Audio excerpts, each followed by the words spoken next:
7 वर्षाच्या खंडानंतर झायडस पिकॅथॉन पुण्यात परत येत आहे. जे भारतातील महिलांच्या सर्वात मोठ्या धावण्याच्या मंचापैकी एक असलेल्या या स्पर्धेसाठी एक महत्त्वपूर्ण पुनरागमन आहे.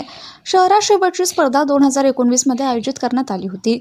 पुणे पर्वाचे अधिकृत अनावरण मंगळवारी हयात रिजन्सी पुणे अँड रेसिडेन्सेस येथे आयोजित पत्रकार परिषदेत करण्यात आले.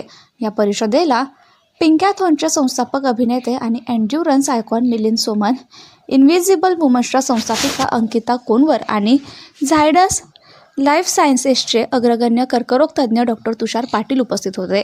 या घोषणेने महिलांची फिटनेस, प्रतिबंधात्मक आरोग्य आणि सहभागावर आधारित धावण्यावर लक्ष केंद्रित करणाऱ्या झायडस पिकॅथॉनच्या 2025-26च्या देशव्यापी हंगामाची सुरुवात झाली आहे.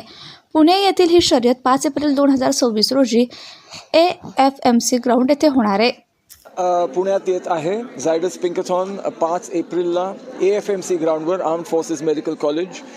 तिथे पूर्वीसुद्धा पिंकॅथॉन झालेला आहे आणि डिस्टन्सेस आहेत 3 किलोमीटर, 5 किलोमीटर, 10 किलोमीटर आणि 50 किलोमीटर, 75 किलोमीटर आणि 100 kilometre. The registrations will be open in the next couple of days.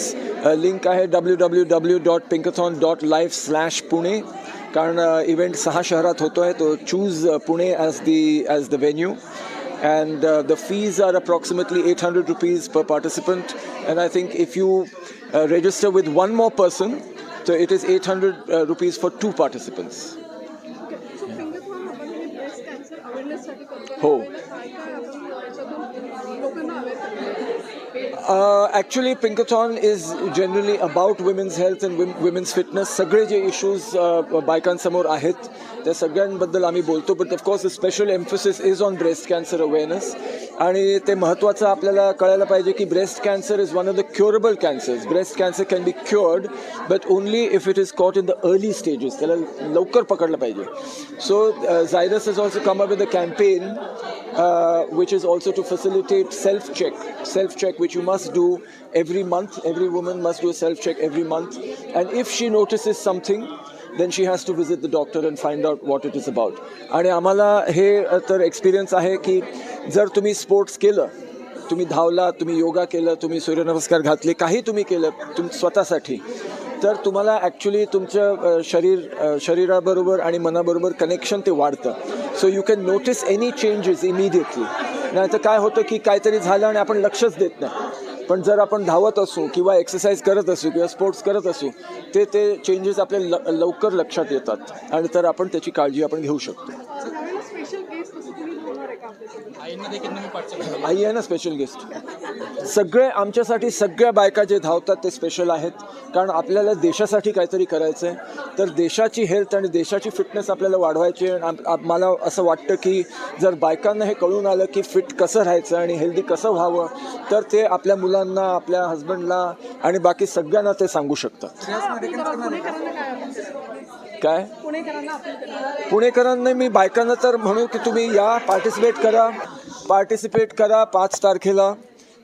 तुम्ही काही तुमची जी सिच्युएशन असेल, काय वय असेल, आता बघा इकडे 86 वयाची माझी आईच आहे, ती 86 वर्षाची आई आहे, ती भाग घेते. आमचे 100 किलोमीटरचे धावते ते 61 वर्षाचे आहेत. तर एज, तुम्ही जे काय तुमचं एज असेल, तुम्ही 3 किलोमीटर चालून ह्या इव्हेंटमध्ये भाग घ्या 5 एप्रिलला. आणि तुम्हाला मला असं वाटतं तुम्हाला खूपच आनंद होईल. आणि ह्या कम्युनिटीशी तुम्ही जोडा, कारण ही फक्त 1 दिवसाची इव्हेंट नाही आहे. This is something that will change your life. तुमचं जीवन ह्या इव्हेंटनी बदलून जाईल. काय आहेत म्हणजे प्राइजेस आहेत. फर्स्ट, सेकंड, थर्ड प्लेसला प्राइज असतंच. Largest participation from a corporate, तर कॉर्पोरेटला पण आम्ही रेकग्नाइज करतो. व्हिज्युअली इम्पेअर्ड जी लोक पार्टिसिपेट करतात खूप मोठ्या प्रमाणाने, त्यांना पण आम्ही रेकग्नाइज करतो. तर सगळेच इन्स्पायरिंग आहेत. तर जे काय आता ओल्डेस्ट वुमन, आता मग ते प्राइज बहुतेक माझ्या आईलाच मिळेल. आणि यंगेस्ट पार्टिसिपंट, कारण बेबी वेअरिंग मदर्ससुद्धा येतात लहान बाळांना घेऊन. तर आय नो की मागच्या एडिशन्समध्ये 20 दिवसाचे किंवा 1 महिन्याचं बाळसुद्धा तिथे उपस्थित असतं. आणि हे आपलं बाळ आजचं होतं ते 1 वर्षाचं होतं, ते जरा मोठंच आहे. पण there is also prize for the youngest baby. General खूपच वाढत चाललं आहे. आता ICMRचा अंदाज आहे की 2050 पर्यंत 10 पैकी 1 व्यक्तीला कॅन्सर होण्याची शक्यता राहणार आहे. स्त्रियांमध्ये बघितलं तर ब्रेस्ट कॅन्सरचं प्रमाण सगळ्यात जास्ती आहे. अर्बन इंडिया पुण्यासारख्या शहरांमध्ये ब्रेस्ट कॅन्सरचं प्रमाण 20 स्त्रियांमागे 1 स्त्रीला होण्याचा धोका आहे. US युरोपमध्ये हाच इन्सिडन्स 1 in 6 आहे. पण इट इज एस्टिमेटेड की आपण काही वर्षांमध्ये साधारण 20 ते 25 वर्षांमध्ये हा 1:6चा रेशो गाठू. म्हणजे हे जितके पॉप्युलेशन वाढणार आहे तितकी रिस्क आणि तितकंच आपल्याला बर्डन हे वाढत जाणार आहे ब्रेस्ट कॅन्सरचं. One of the easiest cancers to treat and detect. कारण हाताला लागली गाठ, लगेच आपण गेलो डॉक्टरांकडे, तपासण्या केल्या आणि लवकरात लवकर इलाज आणि ट्रीटमेंट करून त्यातनं बाहेर पडलो, ही एक पॉसिबिलिटी राहते.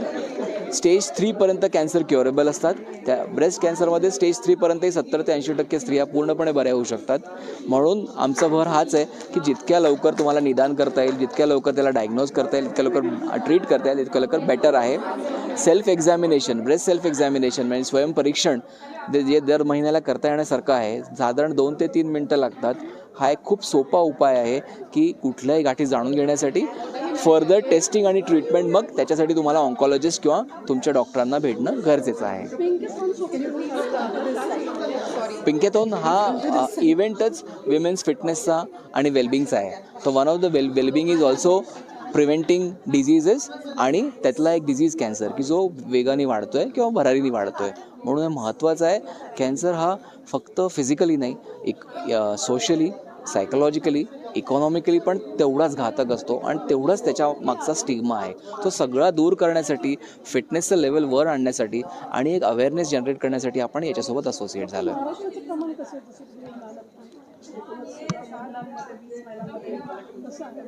सो आता आपल्याकडे रजिस्ट्रीज खूप कमी आहेत, पण एक्झॅक्ट डिटेल्स आपल्याला सांगता नाही येणार. पण मी जसं म्हटलं की अर्बन इंडियामध्ये शहरी भागांमध्ये 20 मागे एका स्त्रीला तो धोका आहे.